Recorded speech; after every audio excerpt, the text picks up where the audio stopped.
สบายดีเฮามาเบิ่ง3สาเหตุหลักว่าเป็นหยัง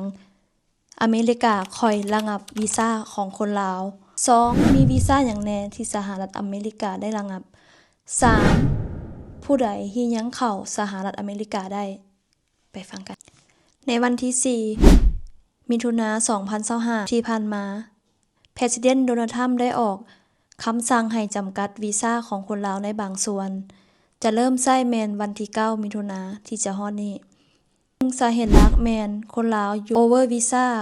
overstand หรือว่าเกินกำหนดของวีซ่าเนาะเปอร์เซ็นต์แม่นเกือบฮอด 35% 2รัฐบาลลาวบ่รับคนที่ถึกเนี่ยจากสหรัฐอเมริกากลับประเทศลาวเฮ็ดให้สหรัฐอเมริกาบ่พอใจวีซ่าที่ถูกระงับแม่น B1 เดินทางเพื่อธุรกิจ B2 นักท่องเที่ยววีซ่า FM มหาวิทยาลัยและเรียนวิชาชีพวีซ่า J แลกเปลี่ยนวัฒนธรรมที่ยังเข้าสหรัฐอเมริกาได้แม่นคนที่ขอวีซ่าก่อนวันที่9มิถุนายน2025นี้หรือว่าคนที่มีถือวีซ่าท่องเที่ยว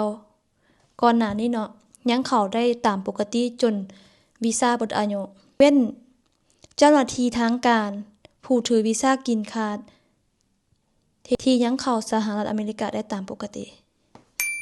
ขอเข้าใจเดี๋ยวมีหยังอัปเดตแล้วเฮาสิมาอัปเดตใหม่